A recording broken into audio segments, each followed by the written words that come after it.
Hi guys. Okay, where did Peter go? We need someone to ask the questions. How are you? How are you guys? Matthew, where are you located again? I am based in the UK, in the south of the UK. Okay. Henry, are we So, having a... we were just doing our pre-event, pre-webinar chat with Peter, and I think Peter clicked on the wrong button, but he will probably be coming back again in a few seconds here. We really So hope so.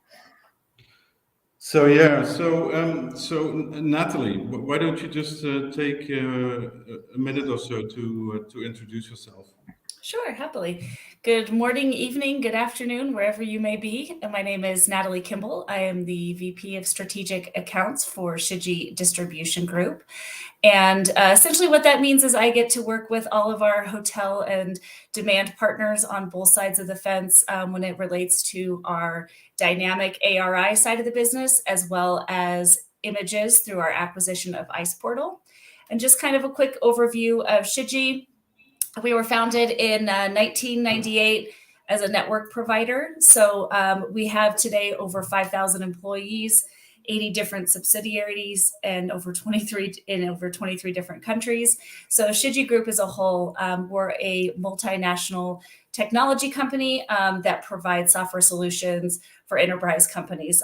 That sounds like a lot of words, but essentially we are working within hospitality, food service, retail, entertainment, and solutioning across things from POS for hotels all the way and restaurants all the way to payment gateways.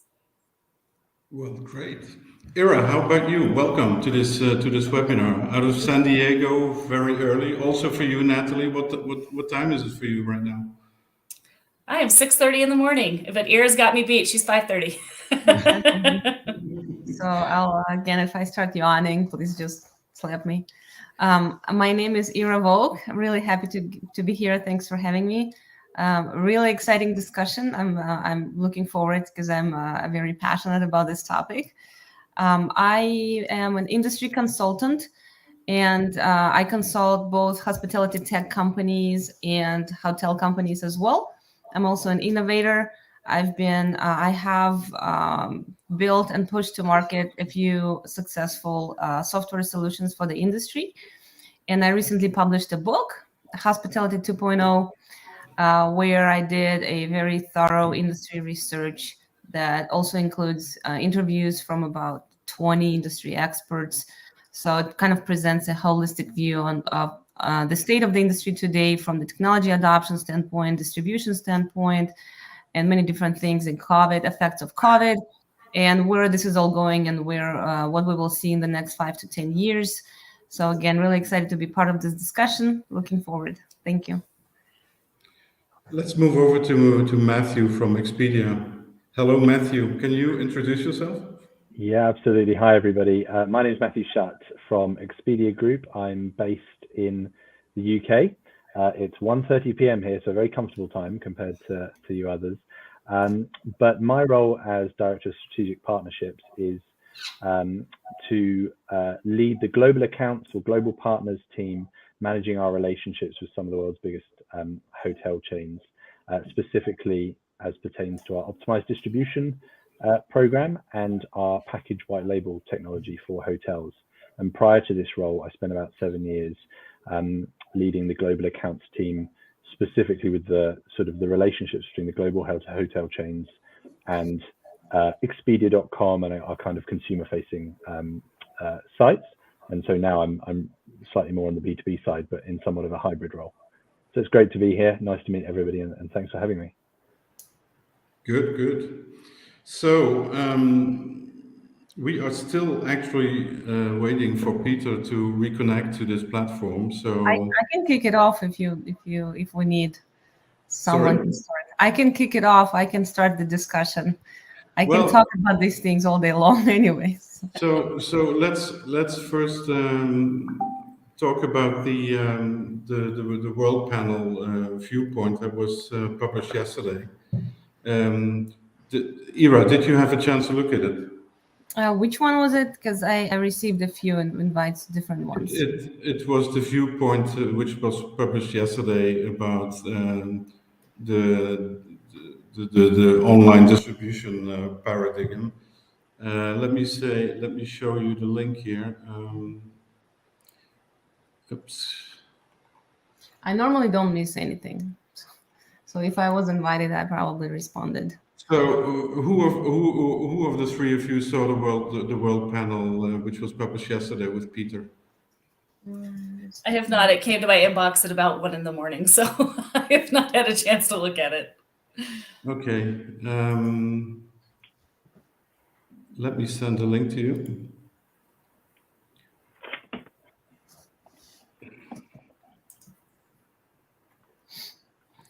I'm terribly sorry for this situation of Peter not being able to connect here. I'm trying to email him and trying to get in touch. Maybe the police came and took him, as he promised. Okay, so I just pasted the link to the article in the private chat here in StreamYard. Nutrition come back to pre-COVID levels. Yeah, I have not seen this, but I have an opinion, and I can express it if you're interested. Well, so why don't you kick off, Ira? Go ahead. Sure. So I think Matthew probably has the numbers, and we should probably rely on the actual numbers versus just my subjective opinion. But my subjective opinion, based on what I have seen during COVID and the kind of recovery phase, initial recovery phase that we have experienced so far, is that OTAs didn't really become weaker. I think it actually just the opposite during the pandemic, because what we saw is there is, as we know, there is a difference between corporate business and leisure business in our industry. The corporate business kind of died and went to almost nothing. Leisure business is actually booming in a lot of different regions, and in many places it's exceeding the levels of 2019. So, and we know that OTAs are very strong in leisure market. And from what I've seen, if I remember correctly, the numbers actually show that OTAs actually became stronger. So the market share didn't decline. It's actually the opposite from what I'm seeing. And I don't know, Matthew, you probably have some data on your side that would either prove or otherwise. What are you seeing on your side? Yeah, I think it's a really interesting question. I mean, I think the sort of most important takeaway for me is how fantastic it's been to see all travel demand come roaring back. Now, obviously, that varies depending on, if you take an American lens versus European or certain parts of Asia, the picture's obviously vastly different. But to see the demand come roaring back, one of the things that I was sort of most reassured and struck by was, as soon as we see governments around the world removing restrictions, we see demand peaking immediately. I heard some people at the start of the pandemic talk about, do you think travel will come back in the same way as it was pre-pandemic? And if you listen to Peter Kern, our CEO, he was pretty consistent in his view that yes, we do believe it will come back, and we'll see it come roaring back. And when the UK government removed all the sort of international COVID restrictions, we saw at that time, there was an interest increase by about 65% for hotel stays over the Easter period. It jumped straight back up. When Australia announced in February that, the international sort of corridors were going to be opened up for vaccinated passengers, we saw a huge jump, like 55% of US travelers searching for the Sunshine Coast, somewhere I'd love to return San to. Diego. The US travelers going into the Sunshine Coast in Australia, 55% increase in searches and a 30% increase in the Gold Coast. So for me, it's been so encouraging to see this come back, and different segments of travel will come back at different times and at different paces, but the picture is certainly really encouraging. And I would challenge the term even segment. I understand what you're saying, both of you, and the fact that we have to try and track something. But realistically, is there such thing anymore as a true corporate or leisure traveler? I mean, even 4 or 5 years ago, we started talking about bleisure which Yeah, it's a was very good point. right. So, I mean, I think that the idea of how we really segment, do we even need it anymore? It was a kind of GDS hangover that we've all had to wake up from every day because we needed to manage corporate rates. And is it really something that even matters? People are staying differently. They are traveling with their families. They're traveling with their significant others. They are going to destinations and making them longer because they have the airfare already covered. With the cost of airfare being as high as it is, why not stay on an extra day or two? So I really challenge the idea of segmentation, quite frankly, because I just think that kind of what Matthew said, a traveler's a traveler. And yes, I understand the need to kind of say who is leisure, who is corporate, but it's a human in a hotel room on a plane and renting a car. Yeah, you're bringing up a very good point. I'm a big believer in being able or trying to measure data and use data for decision making, not just your gut feeling or whatever else you use. But what I think we should do, instead of just strictly separating corporate and leisure, maybe we just we call them leisure and make it a segment, because there are still other segments that we're seeing happening, because you need to understand and without trying to steer too far away from the original discussion, I think we still need to measure something, because we need to understand who is coming and how to target to their needs, right? Is it a family with kids and we try to upsell them to a SeaWorld package, or is it just one person and we put them in a one king room and offer them a high-speed Wi-Fi? And I think the difference in that is that if you go back to when we started segmenting, it was an open ticket in and out of the same market. We don't travel that way anymore, right? So we'll go somewhere to a city, then we'll pick up a rental car, pick up our family, and then go somewhere else. But in reality, it's still the same trip, because the endpoint you may be in New York and out of Philadelphia, but that's still one trip. So it's gotten super complex. I understand data is very important, but I think then you add in the component of part of that hotel stay includes a vacation rental. I mean, I don't know how we get data that specific, but it's very complex. And I think because it has gotten so complex, it's much better to rely on technology to manage our distribution. I'm a big believer in that as well. I would agree with you. Great, that's why we're in the same panel, probably. Let's talk about OTAs, though. I like the question of why are we saying that we are dependent on OTAs? And I think we are, absolutely. So I can, if Henry doesn't mind, I can just continue talking. Like I said, there's no stopping me. Go ahead, Ira. Okay, so we hear this everywhere, and this is actually the first time I'm in this conversation with a representative from OTA and from an OTA, and I'm really looking forward to hearing your opinion on this situation, because you're on the other side of the coin.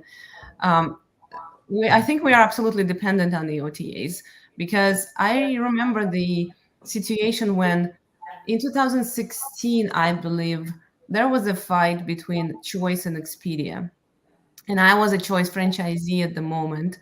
And Expedia, as a result of this argument, removed all Choice properties from all of their websites and affiliates. Boy, did it hurt. It hurt like hell. We just saw the production drop immediately.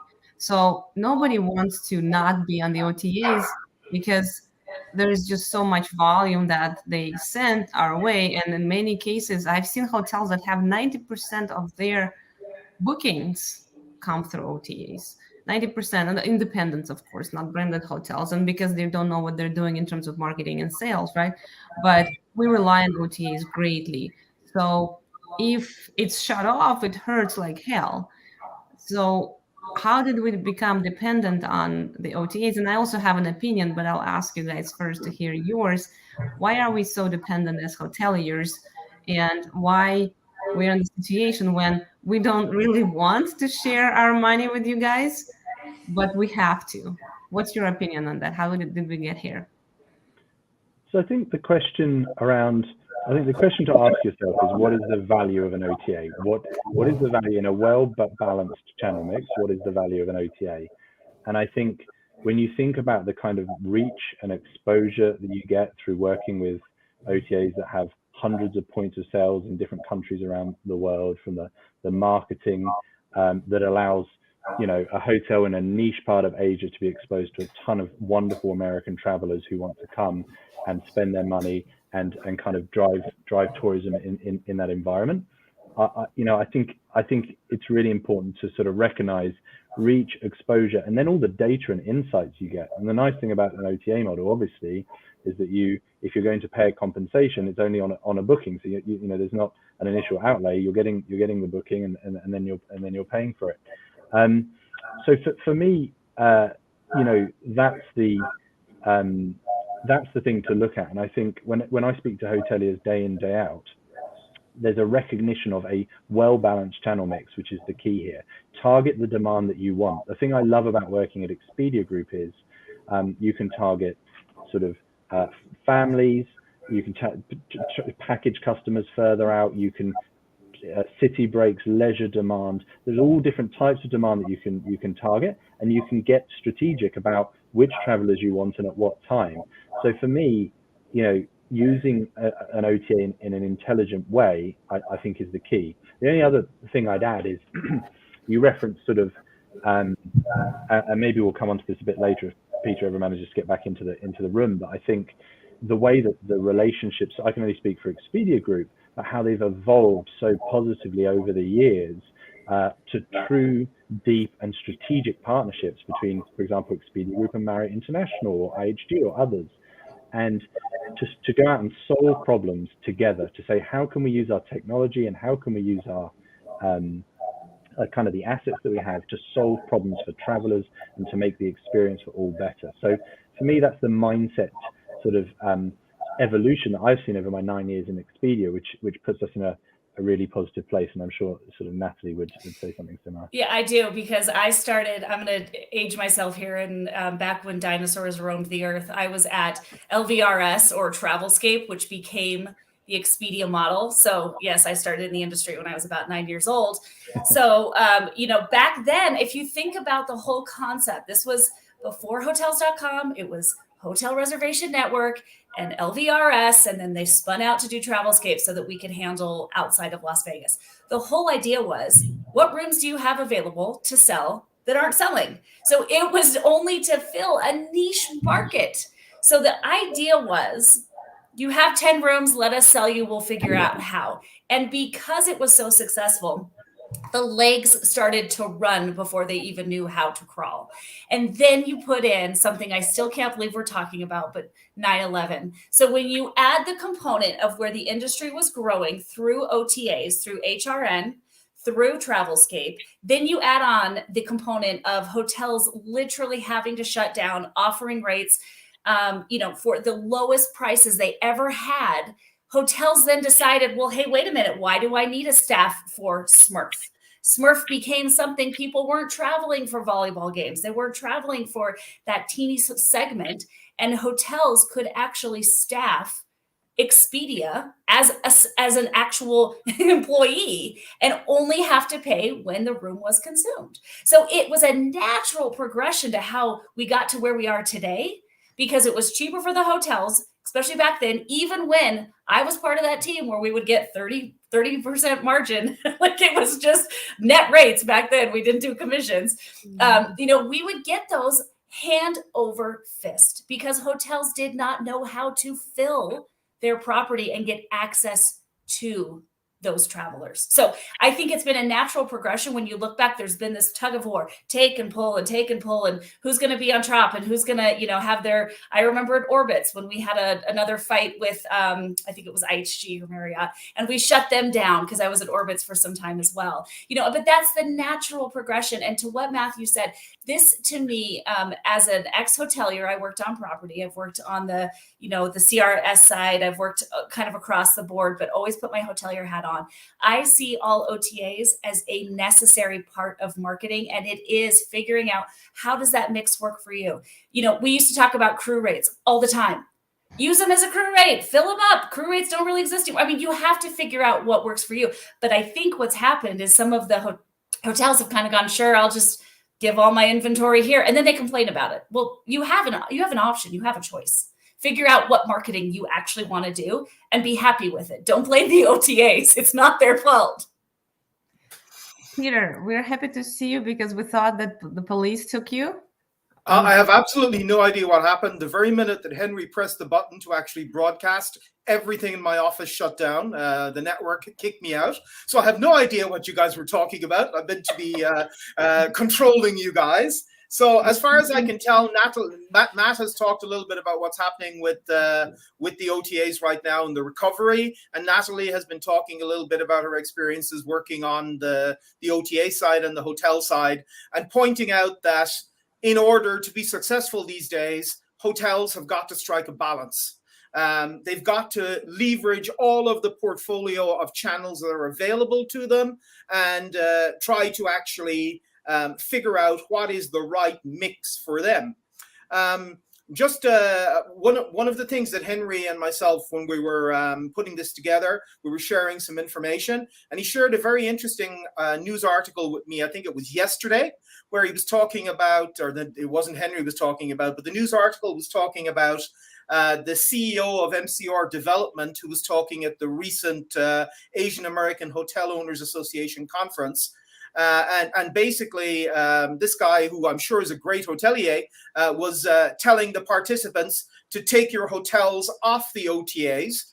And he was quoting the example of one of their properties, which is the TWA Hotel at New York's JFK Airport, which they say, oh, we don't have this hotel on the OTAs. And you know what? We're full all the time. And the only way you can book it is direct. And really, I mean, I have a very strong personal opinion when people say things like this. Ira, what do you think about this? I mean, is it possible for hotels in general, not famous, iconic hotels, to actually thrive and survive without relying on a portion of their business coming from the online travel agencies? So this is a very interesting question. And I think the answer would be it absolutely depends. Depends on the market, depends on the property. In general, if you take an average hotel in the world or in any country, no. At this point, as we discussed when you were fighting with your technology, we are dependent on OTAs, and this is our reality. And I'm an independent consultant. I'm not on anybody's site. I'm just, describing things as they are, because OTAs have a huge marketing budget.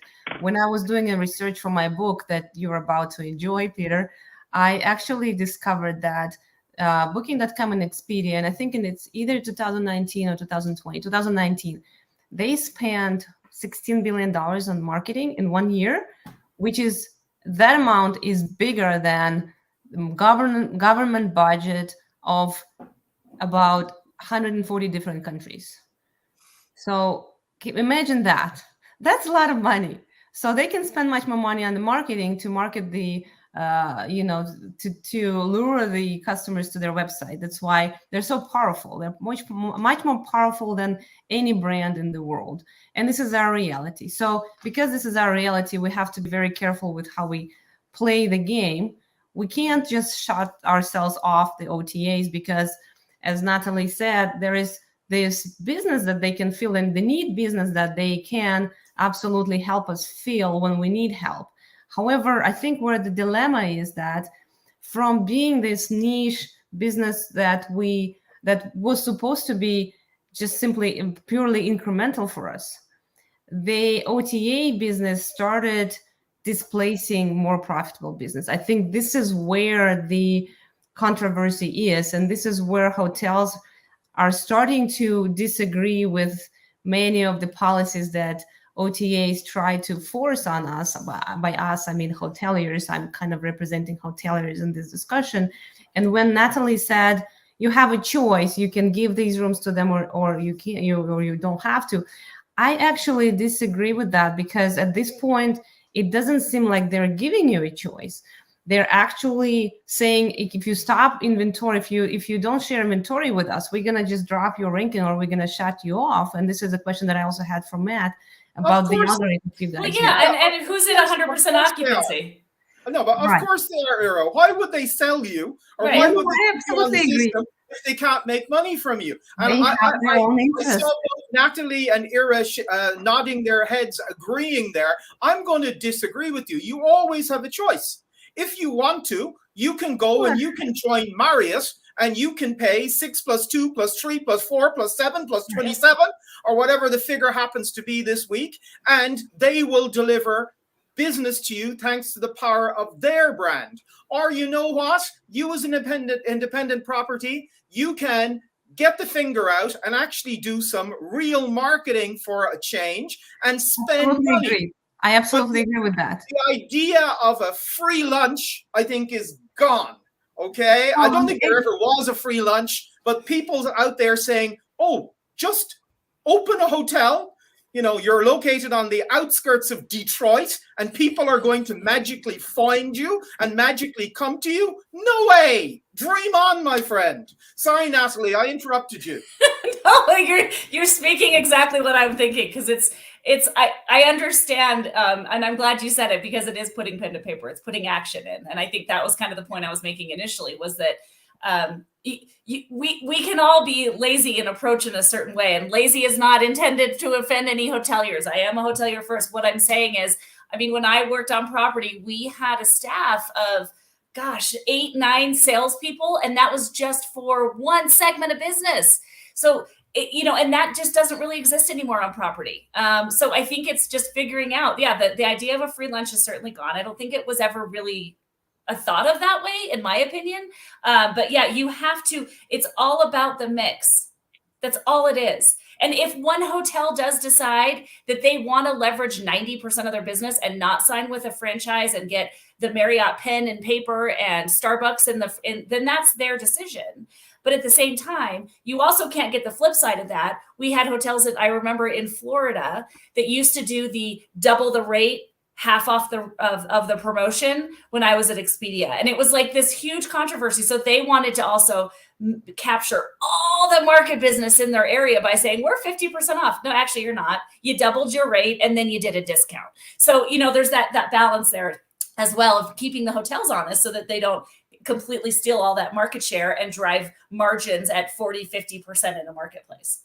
I think that's right. And it goes to what I was saying too earlier is, yes, we are lucky. We're in a privileged position where we can spend lots on technology and spend lots on marketing. But you as a hotelier, use that to increase your reach, to target the demand that you want, to get that exposure on the other side of the world when this, the hotel on the edge of Detroit is able, there's an Australian coming over to America and he's able to capture and find this hotel. And I think, be smart about it, balance your channel mix. The way I see our role at Expedia Group is to give hoteliers a set of levers, a set of tools to pull that aligns with their distribution strategy. And so that's what we've been innovating on. I touched on at the beginning of my introduction that I'm sort of responsible for sort of part of our white label packaging business, and also our optimized distribution, which is how we distribute hotel chains rates to B2B players and wholesalers. And what we found is the feedback that we hear from hoteliers overwhelmingly is we want levers and tools that we're able to dial up or dial down according to the type of need we want, the period that we're in. And I think that's the name of the game and how we're working smartly with hotels today. Matt, is that the future of OTAs? I'm not just talking about Expedia, but you see this with other OTAs as well. Are you positioning yourselves more as a kind of a solution provider rather than a leisure FIT distribution channel? I think what customers want overwhelmingly, what we hear in the research is they want assortment and choice, and what they love about coming to Expedia Group is that they can book a flight and a hotel, and they can look at activities and things to do, and so on and so forth, all in one place. And so from a consumer perspective, that's really valuable to be able to go and have choice and options and sort of a wide variety of hotels. But on this kind of hotelier standpoint, it's absolutely that. It's saying, how can we help you? How can we come alongside you? I think Natalie and Ira touched a little bit on sort of 10 years ago and relationships between hotels and OTAs and all of this sort of thing. But I think that really is a bit old hat, which is the point that Natalie was making. Whereas today we're working out what are the solutions we can solve together to make the travel ecosystem a cleaner, better place for travelers, for hoteliers, for everybody. And so I see the kind of the use of our technology and the tools that we have at our disposal only increasing, and trying to sort of get those into the arms of hoteliers who can use them for whatever makes sense for their strategy. That's certainly the direction I see it going. When I hear the levers, Peter, of what Matthew just said, I hear a fully integrated, call it CRS, call it PMS. The definition is now becoming a little muddled because they can all kind of do the same thing. A bolt-on solution that says, I mean, look at the number of brands that Expedia has. With all the acquisition and all the power and all the strength, who would have thought they'd be a fintech company? Like, things have evolved and changed. So who knows, why couldn't the TWA hotel or whoever they want to be, that hotel in Detroit, Port Detroit, decide that there's some bolt-on solution, almost like a white label that Expedia does, that has done for so many years, that allows them to just say, take my inventory, keep my hotel full. But I can see that coming. It comes at a cost. Again, playing devil's advocate, because you have to have someone here to argue with you. Otherwise, it wouldn't be very interesting. So playing devil's advocate, you can fill your hotel through direct channels if you do marketing properly, as Peter mentioned earlier, or you can fill your hotel through Expedia and pay 20% of your top line room revenue. And of course, what is more beneficial? Any marketing budget that you have to fill your hotel, if you do it properly, is not going to cost you 20% of your top line room revenue, right? So that the commissions are hefty still. And I think, again, this is what hoteliers have in mind when they say that OTAs are not friends, they're frenemies, because they take a lot of our money and they make money out of thin air while we're the ones owning and managing assets, right? Ira, It's perspective to me. Go, Natalie. Sorry, I was just going to say that's just perspective. I mean, I totally understand, and I see both sides of the coin, but I think it's both perspective on both sides. Yeah, take it or leave it. Ira, I've worked with a couple of let's call them medium-sized hotel chains to try to actually calculate their direct cost of distribution, and okay, without even factoring in spending on brand and things like that. But the simple fact is, these days, if you want to distribute directly online, you have to go through Google in one shape or form. You're either going to talk about Google too. Sorry, well, we're going to talk about Google, but okay. But I mean, you're going to end up paying for the click, or you're going to end up going through their meta search engine, and the costs there of actually generating that supposedly free direct booking, in many cases, it's shocking. Now, it's not shocking because of what Google is doing. It's shocking because of how bad the hotels are at actually converting that business, which means that the economics are way out. So, when you say that the OTAs are expensive, 20%, it all depends on what you're comparing it to. And in the World panel that came out just before this panel, the World survey that we did with HospitalityNet, where we're talking about the return to normality of the OTAs and travel patterns. What's his name again? Simon Puto, or Simon Puto.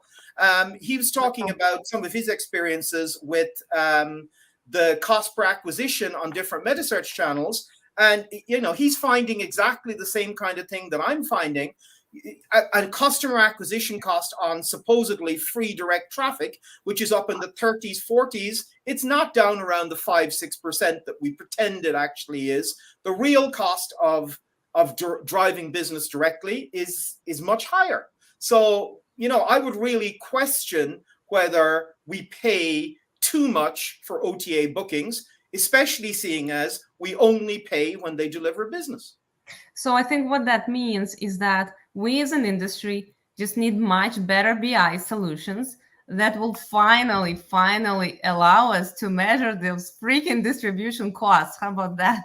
Can somebody please build one? I'll, as a distribution partner, and I've worked at 2 different switch companies, that is the component that I think we always would come back to, is that the cost of business. And we're talking, less than 0.5% for a CRS to transmit and have a switch company take on all of the ARI, all the messaging, all the support, all the cancellations, et cetera. And again, only paying when something is actually transacted on property, when it's actually booked and consumed. Yeah. So, that cost. Now, do we ever look at the server hardware and the cost of keeping a room at a certain degree? No, we don't do that. What we do is we have segmented everything into little tiny groups, just like we started with travel segmentation. We don't look at the totality of cost of how much it really costs to run a reservation from a CRS to Expedia. Now, coming from somewhere where I see the extensive value of working with a switch partner, why wouldn't I use one car to get all the way down the road? if I don't have to take toll roads, they can figure out which direction. I kind of look at switch technology as the Waze or the Google Maps or whatever it is. Like, you want me to go right, I'll go right. I didn't know there was an accident up ahead. And what using a third party allows you to do is use the levers that Matthew's speaking of, and then just allow the technology to do the work.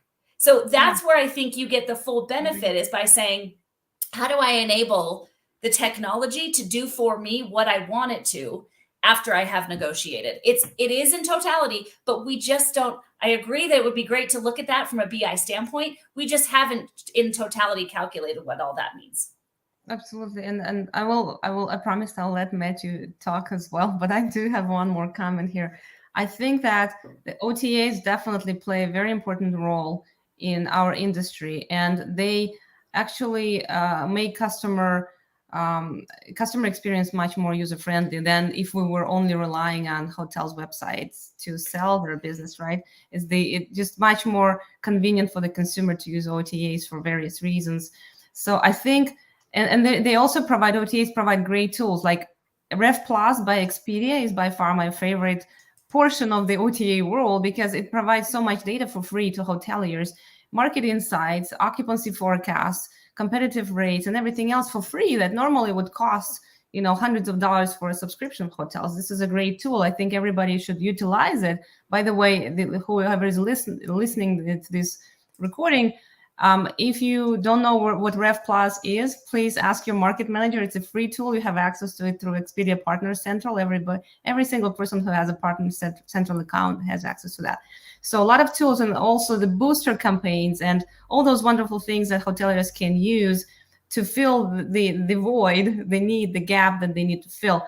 I think what we need to get to is to make sure that these things are transparent in terms of the difference between incremental and displaced business for hoteliers, because I think this is, again, where the controversy is. It used to be purely incremental. It's supposed to be purely incremental. It has become somewhat displaced.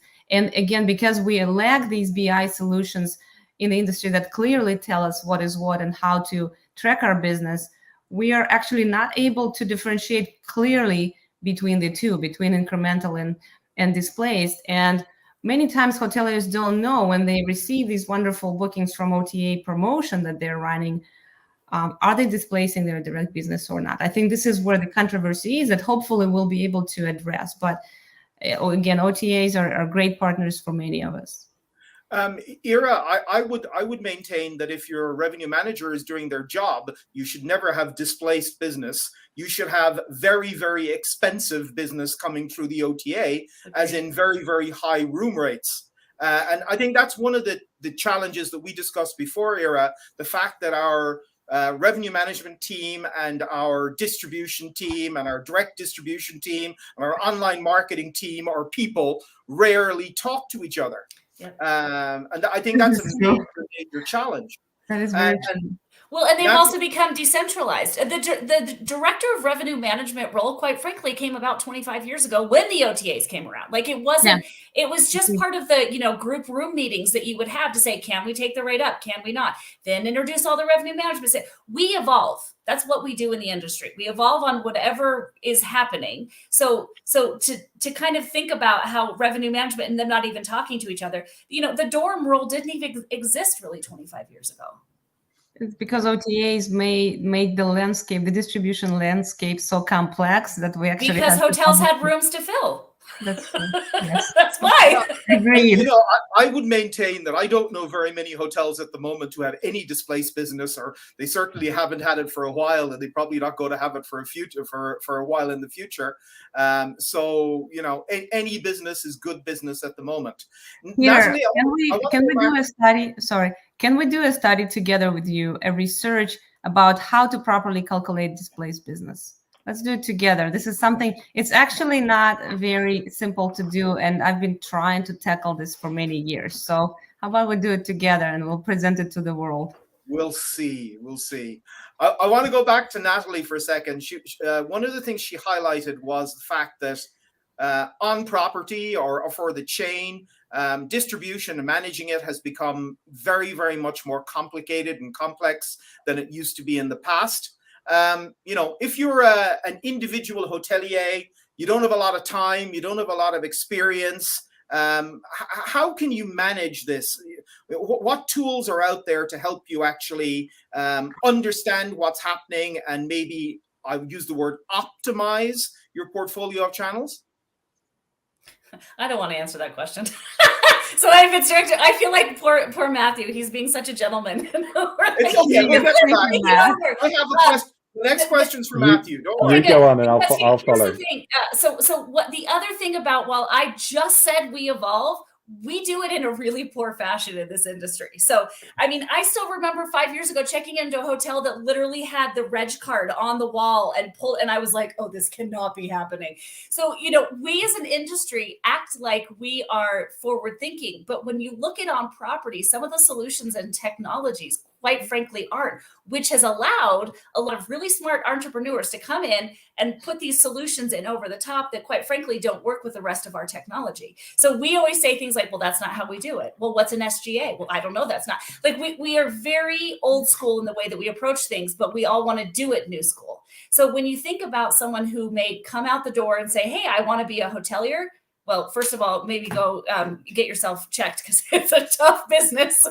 I would not want to be a hotelier these days. It's a very hard job. You've got all the brunt of all the reviews and people coming at you and thinking they can just throw complete shade on any forum, TripAdvisor, whatever it may be. But you know, there are out-of-box solutions, but again, what is the size of your hotel? What is the composition? Where are you located? Do you want food and beverage? I mean, it is so incredibly complex. Are there solutions? Yes. But it's going to depend. A lot of them probably, there's a reason that the franchise model works, because you get a hotel in a box and you get everything you need. And it includes the papers and the pens and the, you know, all the different components, the negotiated rates and everything you could possibly need. Yeah, I think it's interesting that Accor has just made a major move in terms of specifying technology, and instead of actually mandating systems or a system or systems, they're giving the franchisees much more options and flexibility in terms of what they can use, based on exactly what you said, that different systems are going to be suitable for different situations. And, you know, different types of hotels need to connect to different distribution partners. Exactly. Yeah. So I'm going to go to Matt. Much of the discussion that we have about this topic is always about how the OTAs can make life easier for the hotels. I want to flip that around. Okay. How can hotels work better with OTAs? How do you maximize the potential that you have in terms of working with a company like Expedia, but not necessarily limiting yourself to Expedia?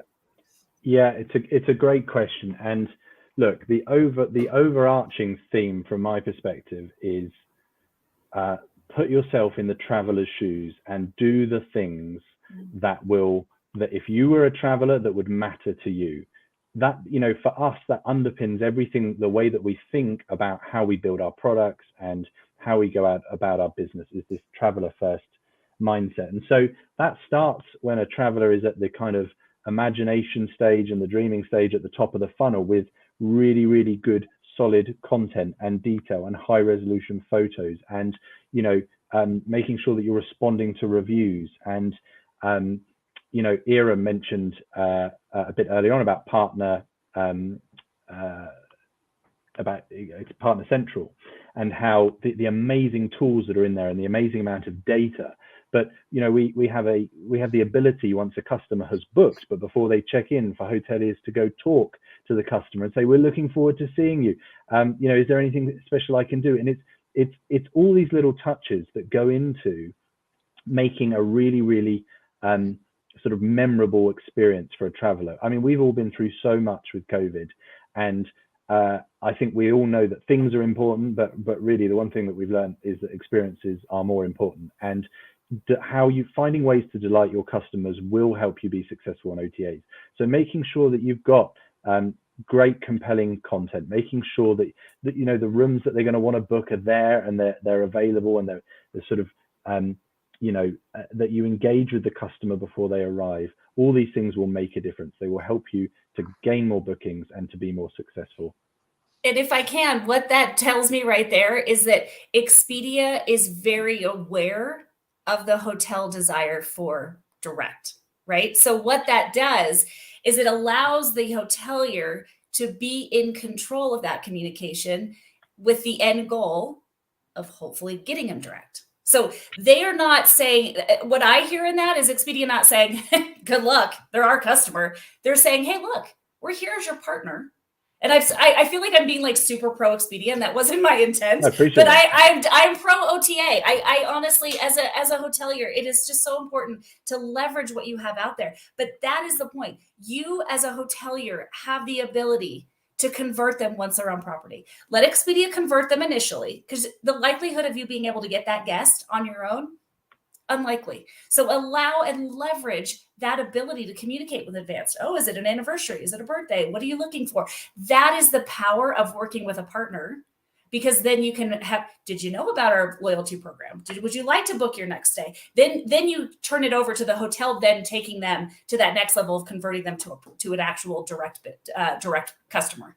And also, for hotels to be able to convert them to direct customer, they need to make sure that their experience online is as comfortable as the traveler's experience when they go to Expedia and other OTA websites, because many websites that hotels build are, first of all, they're old, they're not updated, and the experience of the person during booking the reservation is just so much more different. In many cases, the rates are not even correct there. The rates are much higher than what they send to OTA. So hoteliers need to do a better job with their direct channel distribution as well, in order for them to be able to convert those customers to direct channels. Ira, I'm going to go back to you, and I'm going to reverse the question again, because you appointed yourself the representative of the hoteliers a little bit earlier. So in your experience, because I know you work with a lot of different hotels, what is the number one way that hoteliers can increase their productivity on the OTA websites? What's the one thing that they should be doing? First of all, they need to ask themselves, should they increase their productivity on the OTAs? And I know we talked about it a lot today, and it's all about incrementality versus displaced. So if it's a low demand season or a period of time when they definitely need to fill those rooms and they absolutely can't fill them through direct channels because they don't know what marketing means, then there are different tools. And again, Matt will probably be able to speak more about it, but the tools, actually I'm working on a tool right now. I'm under NDA and I can't disclose much, but it's going to be a tool that will allow hoteliers to manage both promotions and booster campaigns on different OTAs in one, as a one-stop shop in one interface altogether. Maybe Ira, you should explain what you mean by promotions and booster campaigns. Sure. So there are different types of, I guess, activities that a hotelier can perform on in the extranet with OTAs, and the different ways that the hotels can play with OTAs to manage their business. Promotions are, and they're actually separated in different tabs normally in different OTAs. Promotions are these campaigns that hoteliers can run to target specific customers and offer a discount, or offer a discount for advanced purchase for a specific length of stay, that will display a promotional tag on the OTA and will hopefully result in more business through that channel for those days that where promotion is running. And then there is a kind of marketing side of things when you can do it like traveler ads or what we call visibility campaigns or booster campaigns, when we actually can pay for higher visibility on OTA website. So it's slightly different aspect of kind of these tools that are available there, and without actually changing the rate that you are displaying on the OTA website, you can drive more business to that channel by offering more money to the OTA by either paying pay-per-click type of campaign or just offering a higher commission to an OTA during need dates. And those are the tools that are available. And those are great tools, but again, they need to be used wisely. They need to be used in some circumstances. The worst situation that you could get yourself in is you just offer the default 7% additional commission and just forget about it and just keep it forever without any expiration date. So when you do those things, absolutely make sure that they correlate with your demand levels for the future dates. Make sure you set blackout dates for when you don't need help with the boosting your business through OTAs, when you actually can shift business to direct channels because there is enough business that you can actually sell through your website and through other sales and marketing campaigns. So make sure that you do it wisely, but those tools are available and tools are great. So basically, what you're saying, Ira, is that they need to proactively manage using these tools in order to bring the business when they need the business, and of course turn them off when they could maybe get the business in some other way. Natalie, can Shiji Group, do you have tools that would help them to do that sort of thing? Yeah, I actually had a little bit of a reaction to the word extranet, just because it's like, how are we still talking about extranets? But I understand it's again, it's bolt-on solutions that we've had to make from way back when. But that I think is the next landscape of really where we as a switch company need to get so much more integrated. If it's reading the description out of the PMS, if it's having it load into the CRS, there's quite a few limitations that I really think we have the ability to solve for. It is not quick and easy for a hotel to turn on a promotion if they're using a third-party company. It's just not. So I think that as we look at I'm going to go back to the levers that Matthew said, because I think that is the most important part of what we're talking about here, is how do you dynamically manage the description? Because it's more than just, when we talk about the word package or promotion, it means a different thing to a different person. To Expedia, it might mean one thing, but to a hotel, it means something different. This is the age-old thing of the term package. To a hotel, it's including breakfast or parking or a service. To Expedia, it's adding a attraction, a hotel, a car rental, etc. So given that we can't agree on what the terminology is, maybe the next step really is to, how do we make it so that it is completely seamless for a hotel to say on, off, on, off? Because we really still haven't mastered the ease of that part of it. Yeah. Natalie, what's the barrier? Why haven't we done this? So if you start to look at language as number one, so we always want everything default English, right? But if you can't read, you can't buy. So it's then taking it down into, how do we get to support Expedia.ca and all the different things. And again, this is all OTAs, quite frankly. And then integration. They speak English too. But, thanks. French as well. French Canadian. Yeah. I was gonna say CN, but I'm like, oh, they probably don't have a CN. That's where my head went. You saw that happen, change on the fly from an N to an A. But it really comes down to how all the systems work together. So historically, it's PMS keeps all that private customer data. CRS manages hotel rates and inventory, but the data of actually promotions lives in the PMS, but the connections are out of the CRS. So I think what we're tending to see again is that with the ease of technology, the combining of systems, all that information will be in the next few years living in the same place, which then makes the ability to do that dynamically a no-brainer. Yeah, it's all about integrations. Yeah, just one thing there, Natalie. We've been using this word historically since I got into this business, which was in the 80s, and we're still talking about the same historic problems. When are Expedia, Shiji Group, or whoever going to bite the bullet and just wipe the slate clean and introduce? Matt, you guys are moving towards being a technology provider. Just introduce the ecosystem which will drive everything. I don't know whether it's going to be blockchain based or I don't know what way, but we keep saying integration, historical systems don't talk to each other.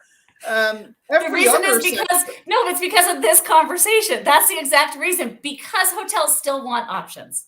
That's why. So while we can come to a holy moment of everything working together and everything talking together and the room data not being included in the ARI, we will get there, but the hotels still have an option. So they may say, "Yay, not for me." So I think that we have gotten so much smarter, so much more evolved, but at the same time, we still have to allow for options. Well, I think it's right. It's important to see the journey we've come on. That we have still got so far to come. And when I think about the investment that we put in technology today and kind of the exciting product roadmap and the evolution still to come. I know there's so much more we can do, but it's been great to see, even in my relatively short tenure, 9 years at Expedia, how things have evolved and how we've taken on solving new challenges and the kind of leveraging the technology, the data, the great insights to solve new problems to make the travel ecosystem better. So I think absolutely agree. So much more to do, but we mustn't forget how far we've come as well. And Natalie, I know that you're very involved with HEDNA, Yes. the Hotel Electronic Distribution Network Association, which has introduced standards for a whole load of different aspects of how we do business, which has helped to address the situation. And there have been some other initiatives as well, HDNG and so on. But we're still just scratching the surface of this issue, and I'm going to be controversial here, okay? As in many other sectors, the big disruptor in travel, some people are saying it's going to be Google, okay? Already they have their free hotel ads, although I personally am not very convinced that anybody's actually getting any business through them. They give a lot of prominence to their own products on their results pages, so they can obviously monetize their own traffic. They're a private company, that's their business, they can do that. But, is it going to be Google that's going to come in here and is going to revolutionize the hotel online distribution space and maybe even steal the OTA's thunder? They might, and let them. It all makes us better. It all makes us strive to be more efficient, faster, think about things differently. If there's no ability for people to challenge what we've done, I think as hoteliers of this community, whether or not we've been on property or not, we are still very passionate about what we're doing. So to have an outsider come in, if anything, it makes us more unified to figure out and solve for, because Google can take it and they can go somewhere else because we don't want any part of it. So, I think that's where the power comes in, is that we all kind of band together and say, it's enough. We need to take back. Who would have thought, years ago, we were bidding how much on certain keywords. Things were getting up to 10, 12, 15. It's absolutely insane. So the way that the landscape has shifted, I think hotels will either start to pull away. It's just the same reason why some people want to work with certain OTAs and don't want to work with others. People have a very passionate reaction one way or the other to certain brands. So will Google come in? Maybe. Who knows? But it's going to make us all better. And I think Google have been great, if I look back, at bringing people into Expedia and helping them find Expedia. But our job has been to, right now that they're here, how do we make sure that we're giving them the most compelling traveler experience, the most sticky experience that they want to come back, that our loyalty offering is so great that, they want to have a direct relationship with us at Expedia. And I think that's how we're thinking about it. And then they're also passing it off. So think about that huge top of funnel: TikTok, WeChat, Instagram. It is such the lens of how we get business, and we go through that funnel all the way down. What Matthew just said is, thanks Google for the business. We're going to make him an Expedia customer. But hey, by the way, through Partner Central, try and take him direct. So, Peter, and I know it was my idea to talk about Google, and I do have an opinion. So, if I may just comment on what has I'm been sure said. you're passionate, Ira. I'm passionate about everything now that you know me after 40 minutes of this conversation. So what Google is doing, actually, they're introducing a new model, which I think is very interesting, and it's interesting to watch how it evolves. First of all, they offer free organic listing on their vertical product for hotels, and they have verticals for hotels with this search product, hotels, vacation rental, things to do, and airline tickets, right? So far they have these four. So when it comes to hotel vertical search products, when you go in and search hotels in San Diego, you see organic, you see these blue links, and then you see this product that looks essentially like an OTA search page, right? So now what they're doing is, so they're offering free listings for hotels in that box, in the search box, and they're walking around and partnering with booking engine and CRSs and companies like Cloudbeds and Muse and other booking engines to directly connect to hotels to their vertical. So they're no longer just a meta search engine where they send the customer to Expedia, to Booking.com, to Agoda and whatnot. They're actually becoming this important part of the distribution channel. So while the organic listing is free, there is, of course, an option, and this is how they make money, an option to pay either for a click, either for an acquisition, or a stay. So they recently introduced pay-per-stay model, which essentially mimics the commissionable model that OTAs currently use. The only difference is they don't handle the transactions between the consumer and the business, what OTAs do. Google is not interested, at least yet, in being involved in that. They make their money, through ads.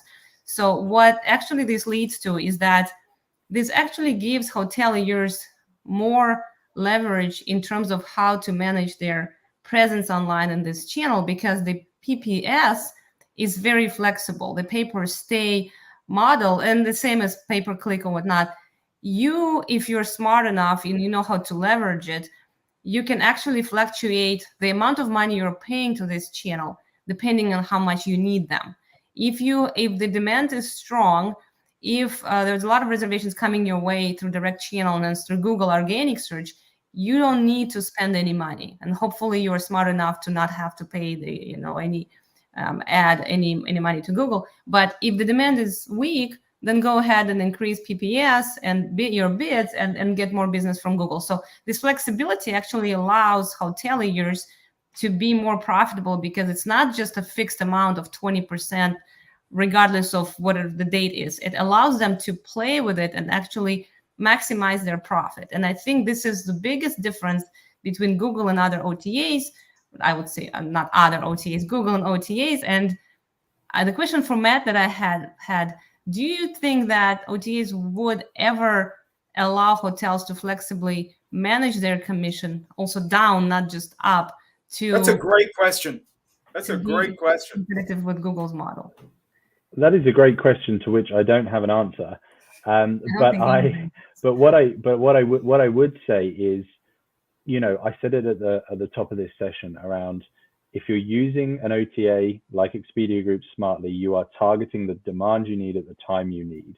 And if you do that in a sort of an intelligent way, we give so much data. It was so nice of you, Ira, to touch on Rev Plus and the data that's in Partner Central, because it really is compelling. I sit with hoteliers, some of whom don't know, because they have their own systems that they pay for, etc. And they don't know how much data is in there, and the amount of insights that they can glean about their the competitive set locally, and sort of what the inbound flow of customers is, and so on. And so by leveraging the data that you're being provided with and targeting in a granular and a smart way, I think you have a very intelligent way of managing the cost of your distribution. I'm going to pipe in there as well, Ira. From what you were talking about earlier on, you can do that with the OTAs already, because they have a base level of commission, which you use when you're busy. And then when you need more business, you do your, what did you call it, boosters and promotions. And some of the other OTAs, not Expedia, but Booking.com, gives you the ability to actually vary the commission day by day in order to actually achieve better positioning and eventually achieve more bookings. So you need to increase your commissions. I don't think they'll let you bring it down. You're quite right there. That's the whole point, right? So Yeah. Google offers it for free by default. Yeah, OTAs but that's- offer it for 17 to 25% by default. Yeah, but it offers it for free. But everybody who's paying to be on top of you, nobody ever sees your free link unless they're actually looking for you specifically. And in that case, they should find you on Google anyway. Right, I agree with that. So there are about 7% of bookings you can get through free organic listings on Google. That's the last research that was done, I think, last year. So there's some, of course, it's a minimal amount of business you would get, but there's some. Yeah. We've had a couple of questions come in on LinkedIn and some other channels here. One I thought was really interesting, goes back a bit to some of the stuff that Natalie was talking about as a switch. Traditionally, the switches have just managed rate, but an increasingly, and I think Matt mentioned this as well, an increasingly difficult thing is managing content on lots and lots and lots of different channels. And the question specifically asked whether hotels should withhold content from the OTAs in order to make their own websites look better, which I thought was an interesting way to lose business. But well. So I guess the word content, again, one of those words that can mean multiple things. So content, it could be if you want to withhold a room type. I think about like Hotel Tonight, where they have specific, like the high roller suite, or the, there's certain things that hotels will offer to a particular channel that they quite frankly can't get the access to sell on their own. And let's be honest, as a hotelier, what are you doing? You're usually just upgrading. It's the same thing why I always book a intermediate car, because I can generally get an upgrade because I run out. So the idea of withholding content, yes, it's a great way to make sure that you don't keep your hotel full, but is it a leverage that you can use in negotiation? Yes, just like it is for marketing. But I think the other question I do want to quickly hit on is that idea that, as an industry, we have always tied the room description to the ARI message, which is just absurd. It needs to be uncoupled, unbundled. They are two different sources. Whether or not there is coffee in the lobby has nothing to do with the room rate that's coming through for a single king non-smoking. So, we're working at Shiji on how to really understand how to decouple those messages so that we can reduce the stress on the CRS. We can, make sure that the messages coming through are of quality, are relevant, because the only thing really changing in that message, it's not the, 400 square feet of the room. It's just the rate. That's the only thing that's changing. And customers appreciate consistency. I don't think it's going to be beneficial for anyone if you have different messaging and different room descriptions and different content on your website versus OTAs. I don't think that's beneficial for anyone. And it confuses customers too, because they may see something one place and they try and search for it. They find it on Expedia, then they go to look for it and they can't. And then it's just, I'll just book somewhere else. Yep. I'm reminded of looking at a hotel room it was probably about a month ago. I looked at a major international chain, and won't mention which one to avoid embarrassing anybody, and a fairly flagship property. And I think they proposed me on their website 43 rates. And I just went, no, and went somewhere else. I just couldn't, what was the difference between the 220 and the 240? No. Okay. Give me a small number of choices. I'm a man. I can't multitask. We're getting some great quotes coming in on LinkedIn. Unfortunately, we're running out of time, and I'm going to start wrapping things up. I'm going to ask you all one final question. In one sentence, what is going to be the next big thing in hotel distribution? Okay, and I'm going to start with you, Natalie. I was hoping you'd pick me last. Okay, so the next thing, I'm going to start to repeat the question because I don't have a solid answer yet. Okay, the next thing is... The next big thing. The next big thing. The next big thing I do believe will be the uncoupling of the rates and inventory. So we continue... that's more than one sentence. No, go on. Go ahead. Okay, so we continue. We've really, as an industry, stop looking at volume. I mean, this used to be something that you would have CRSs crash. Now that Marcia is officially going and dying, that would be an example of one. It was always, oh, we can't handle the volume, can't handle the volume. So bless Marcia. RIP. I hope that I wish her well. Sorry, Marriott. I know it's part of it's like a appendage to you. But that I think is something we've gone away with. So while we've been able to maximize how we do the shopping, how we do all of those components, the thing that really is left is figuring out how to consolidate the messages, keep them consistent, and get them to all partners. I think that third-party technology through a switch is the way to go because you can leverage way more inventory on a shelf. Again, that's a little bit selfish, but as the Chinese market starts to really come back, and trust me all, it is coming back, you want to be on the shelves. Perfect. Matthew. I think as I look forward over the next couple of years, the thing I'm most excited about is the continually sort of deepening partnerships. We touched on it earlier, the paradigm shift away from discussions about compensation levels and traditional distribution towards technology. How does it solve problems? How can we find who's good at what? Okay, we at Expedia Group have a great platform that we're able to help you with package white label, with optimizing your distribution in the wholesale space, etc. So solving new problems together, working in closer partnership with hotels around the world to improve the traveler experience. And we've made huge strides over the past few years. I'm excited to see that continue to evolve. I think that will continue to be a huge thing. And last but not least, Ira.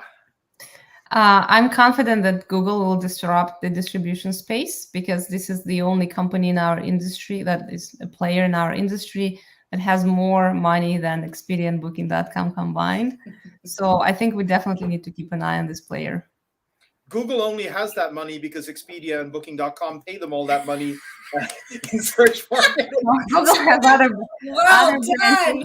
It's a large company, but I think it's. Will they bite the hand that feeds them? To be seen. Okay, to be continued. Natalie, Ira, and Matthew, thank you very much for participating today.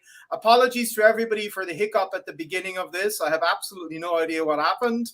And thank you very much for participating. Thank you for listening. And thank you for all your excellent reactions on LinkedIn. Thank you. Thank you, guys. Thank you, everybody.